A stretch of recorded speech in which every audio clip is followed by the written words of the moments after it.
I'm Stephen Sakellarios, the owner of the In Another Life website, and this is my first video blog. I just recently bought a webcam, and it's not totally compatible with my old laptop, so I've been struggling with it for, maybe 8 hours now. I think I've got it working. In this first blog, I thought I'd just talk about an article that I have coming up in Real Paranormal magazine. This is a British e-zine, an online magazine. I've already contributed one article to it. I have an agreement, along with all the other contributors, to contribute my own column. It's a quarterly magazine, so every quarter I'll contribute my own column. And the unique thing about it is that the editor allows us to write anything we want. He doesn't exercise any editorial control. He just picks people he thinks are genuine researchers and he gives them free rein. So you can't get that kind of a deal, anywhere else. I would love to publish in a scholarly journal, but I don't think that any of them would accept my work. I'm not willing to tie up a good paper with somebody like that for weeks and then get rejected at the end, which was going to happen anyway.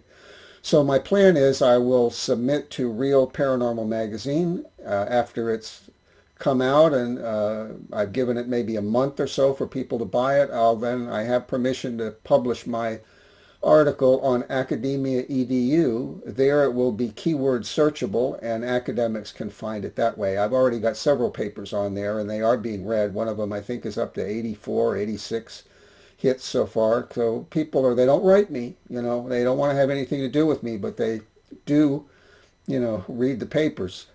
So my intention is that my papers have to do with the discoveries that I have made of my past life writing, some of which is famous.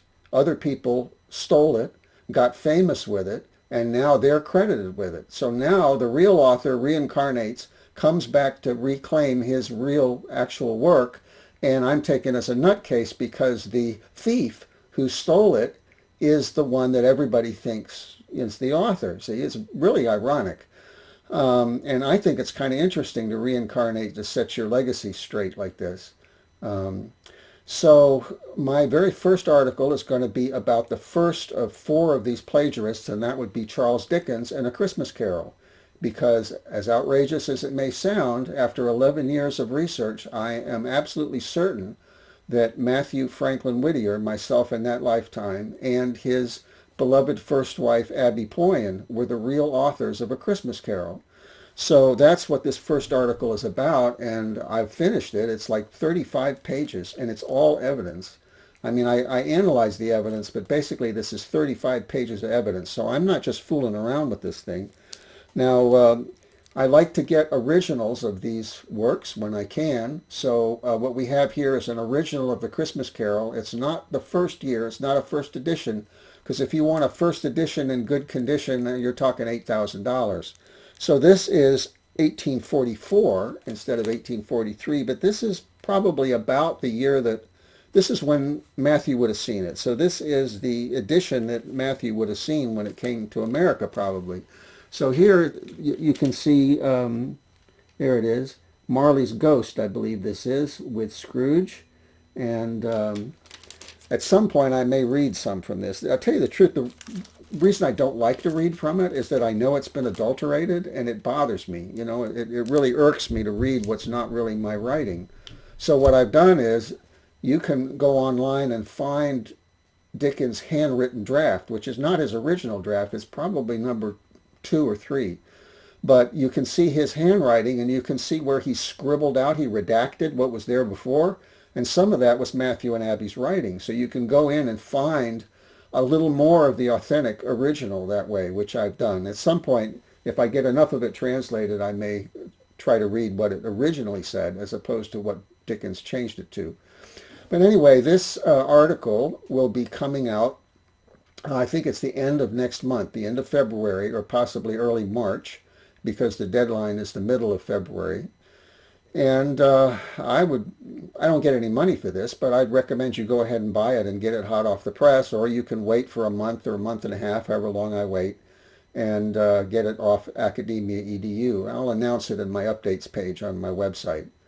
But It's a good article. Let me tell you, I went through it, I would say 40 times with a fine-tooth comb to make sure that it's easy to read and it says exactly what I want it to say, and I haven't made any mistakes or redundancies, and that I haven't forgotten anything that was crucial. And I mean, things would come to me as I'd write.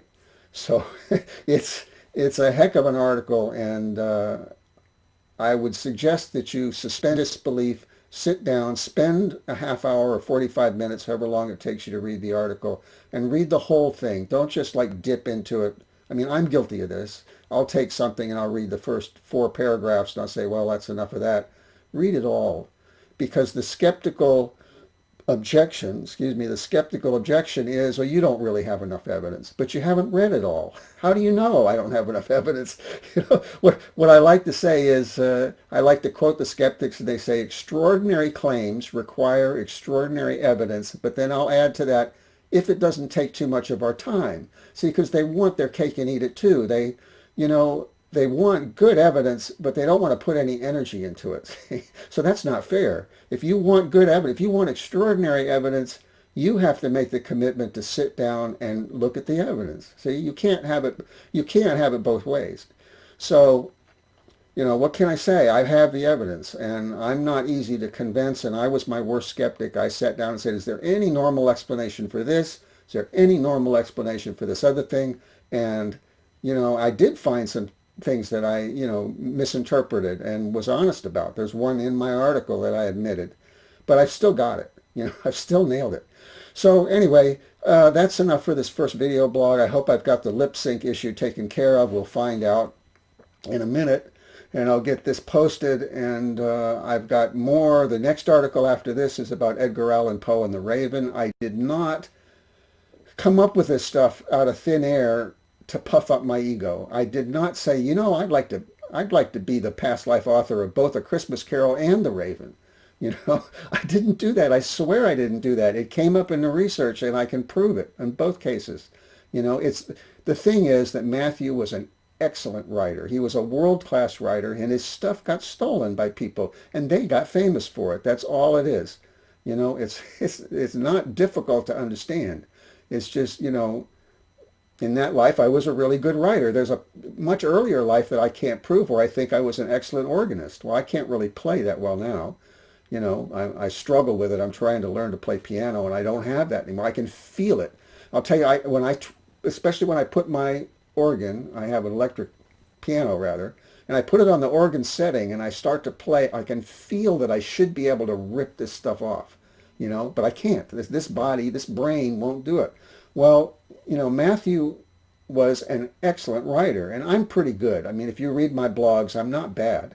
I can kind of rise to his level if I want to, but it was just natural for him. It just spun off. And ideas, creativity, he was like a font of creativity. And other people would like steal the crumbs that fell off his table in terms of originality. Not just Edgar Allan Poe, but lots of people stole from him. So, I mean, this is my results. I have to report my results. So I didn't mean to come in here and make a diatribe defending my work, but I'm so excited about these discoveries that I've made, and people will not get past the obvious interpretation that I'm puffing up my ego. It's just not the right explanation. It sounds good. If it were me, I would go there first, but it just doesn't turn out to be the answer. So this is my first video blog. I'm going to go ahead and close this now. Hopefully the lip sync is good, and with luck, I'll be coming back and doing a few more.